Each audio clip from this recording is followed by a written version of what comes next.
मित्रों, भारतीय स्वतंत्रता संग्राम का इतिहास अनेक अनाम सपूतों के कारनामों से, उनकी कुर्बानियों से, उनकी यशोगाथा से भरा पड़ा है। आज हम आपको एक ऐसे ही महान सूरवीर और पराक्रमी एक भारत के सच्चे सपूत की कहानी से रूबरू करने जा रहे हैं। एक ऐसा महानायक जिसने औपनिवेशिक शासनकाल में, अंग्रेजियों के शासनकाल में अंग्रेजी सत्ता को चुनौती दे दी और अंग्रेजों के हुक्म को मानने से इनकार कर दिया। और वो कहानी है पेशावर कांड के रूप में। हो सकता है आप कुछ लोग जानते हों कि पेशावर कांड क्या है, लेकिन बहुत से लोग ऐसे हैं जो पेशावर कांड के बारे में और उस बहादुर सिपाही की दिलेरी के बारे में नहीं जानते। आइए हम उससे आपका परिचय कराते हैं। ऐसे बहादुर, दिलेर, सच्चे सपूत थे गढ़वाल के चंद्र सिंह भंडारी, या जिनको चंद्र सिंह गढ़वाली कहते हैं। चंद्र सिंह गढ़वाली का जन्म गढ़वाल में हुआ था, इसीलिए इनके साथ गढ़वाल शब्द जुड़ा गया। वैसे इनका मूलतः नाम है चंद्र सिंह भंडारी और इनका जन्म हुआ था 25 दिसंबर 1891 को। गढ़वाल की पहले राजधानी थी चंद्रपुरगढ़। चांदपुरगढ़ के नाम से वह स्थान था और उस चांदपुरगढ़ के अंदर एक गांव था मासी सैणी सेरा। मासी सैणी सेरा के रहने वाले जलौत सिंह भंडारी के यहाँ 25 दिसंबर 1891 को इनका जन्म हुआ। पिताजी निरक्षर थे। बालक चंद्र सिंह गढ़वाली की भी बहुत शिक्षा नहीं हो पाई, लेकिन उसके बाद जब प्रथम विश्व युद्ध का समय आया तो चंद्र सिंह भंडारी ब्रिटिश सेना में सिपाही हो गए और ब्रिटिश सेना के सिपाही के रूप में इन्होंने बहादुरी तथा पराक्रम से इन्होंने मेजर हवलदार का पद भी प्राप्त कर लिया। अब मेजर हवलदार के रूप में चंद्र सिंह भंडारी 18वीं रॉयल गढ़वाल राइफल के मेजर हवलदार के रूप में काम कर रहे थे। हुआ यूं कि 1830 का वो दौर जब भारत में सविनय अवज्ञा आंदोलन चल रहा था। उस समय जो उत्तर पश्चिम सीमा प्रांत है, वहाँ के एक बहुत बड़े कदावर नेता थे खान अब्दुल गफ्फार खान, जिन्होंने लाल कुर्ती दल बनाया था और इस प्रकार से खुदाई खिदमतगार नाम के एक स्वयंसेवक संगठन की स्थापना करके गांधी जी के साथ इन्होंने स्वतंत्रता आंदोलन में बड़ी भूमिका निभाई थी। सविनय अवज्ञा आंदोलन के दौरान भारत के विभिन्न प्रांतों के मुसलमान आंदोलन में शामिल नहीं थे, लेकिन खान अब्दुल गफ्फार खान के नेतृत्व में जो पठान थे वो सभी कांग्रेस के साथ पूरी तरह से उन्होंने कंधे से कंधा मिला करके बहुत महत्वपूर्ण भूमिका निभाई।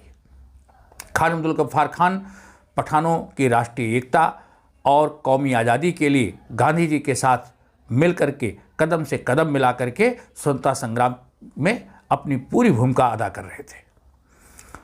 हुआ यूं कि सविनय अवज्ञा आंदोलन के दौरान जब उत्तर पश्चिम सीमा प्रांत में खान अब्दुल गफ्फार खान को गिरफ्तार कर लिया गया और दूसरे नेताओं को भी गिरफ्तार किया गया, तो जो इनके समर्थक थे वो समर्थक हिंसा पर उतर आए और खान अब्दुल गफ्फार खान चूँकि बहुत लोकप्रिय थे, उनके बहुत से समर्थकों ने जब आंदोलन किया तो ब्रिटिश सेना ने आंदोलनकारियों पर नियंत्रण पाने के लिए बख्तरबंद गाड़ियां भेज दी। लेकिन भीड़ काफ़ी उग्र थी। भीड़ ने बख्तरबंद गाड़ियों को जला दिया। सिपाहियों ने गोली चला दी और जब गोली चला दी तो स्थिति और विस्फोटक हो गई। बहुत से लोग मारे गए। अब पूरा जो आसपास का वातावरण था वो ब्रिटिश सरकार के विरोध में उग्र हो गया। जो सिपाही थे वो भाग खड़े हुए। अब ब्रिटिश सरकार ने उस गुस्साई हुई भीड़ पर नियंत्रण पाने के लिए उसने सोचा कि 18वीं गढ़वाल राइफल्स की टुकड़ी को भेजा जाए।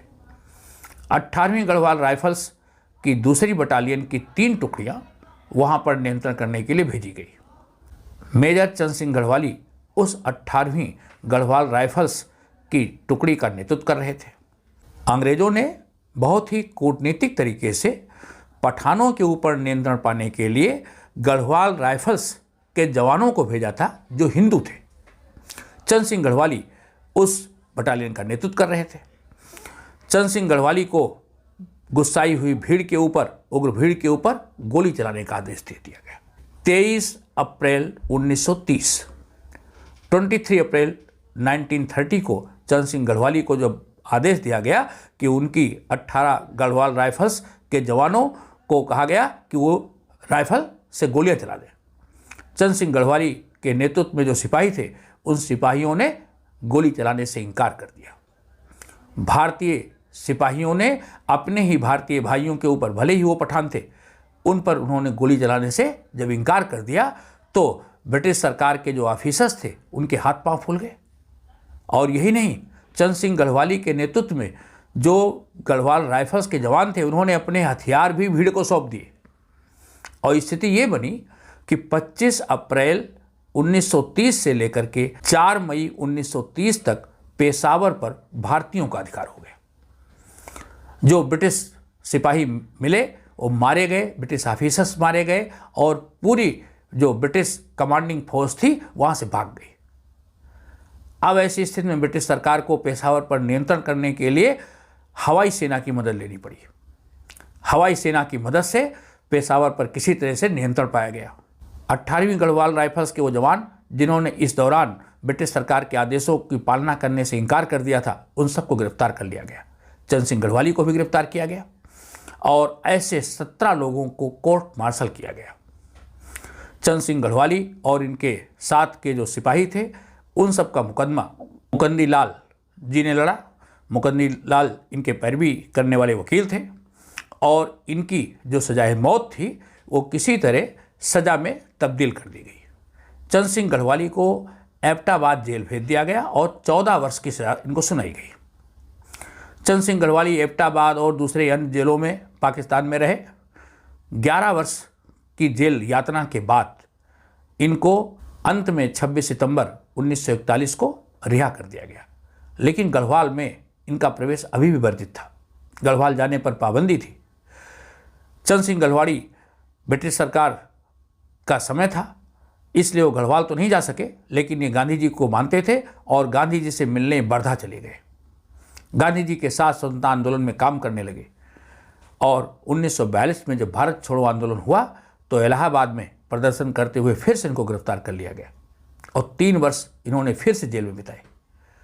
बहरहाल 1946 में इनको गढ़वाल में जाने पर जो पाबंदी थी वो खत्म की गई। ये गढ़वाल गए और बाद में राजनीतिक और सामाजिक जीवन में सक्रिय रहे। अंत में 1979 में देश का ये सच्चा सपूत माँ भारती की गोद में हमेशा के लिए चिरनिद्रा में सो गया।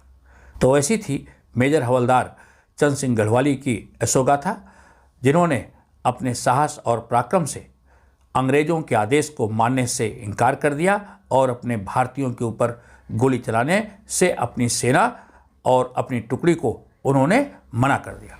इसी घटना को पेशावर कांड के नाम से जानते हैं।